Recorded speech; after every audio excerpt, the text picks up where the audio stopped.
India News 24-hour. The draft law also seeks to make the election law gender-neutral. New Delhi: a bill seeking to extend the facility of proxy voting to overseas Indians, on the lines of service voters, was introduced in the Lok Sabha today.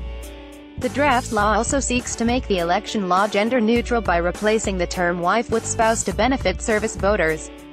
According to the provisions of Representation of the People Act Amendment Bill, 2017 introduced by Union Law Minister Ravi Shankar Prasad in the lower house, overseas Indians, who are entitled to vote in India, can now appoint a proxy voter to cast their votes.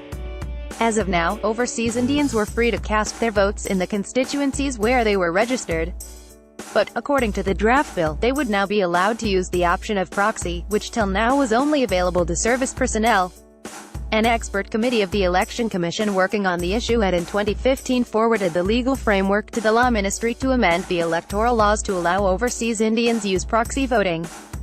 Unofficial data with EC shows that only 10,000 to 12,000 overseas voters have exercised their franchise because they do not want to spend foreign currency to come to India and vote. The bill said the necessary provision of coming to India to cast ballot caused hardship to overseas electors. Another provision in the amendment bill relates to spouses of service voters. As of now, an armyman's wife is entitled to be enrolled as a service voter, but a woman army officer's husband is not, according to the provisions in the electoral law. But the draft bill proposes to replace the term wife with spouse, thus making the provision gender-neutral. Members of the armed forces, Central Armed Police Forces, personnel of state police forces posted outside their state and employees of the center posted outside India are eligible to be enrolled as service voters.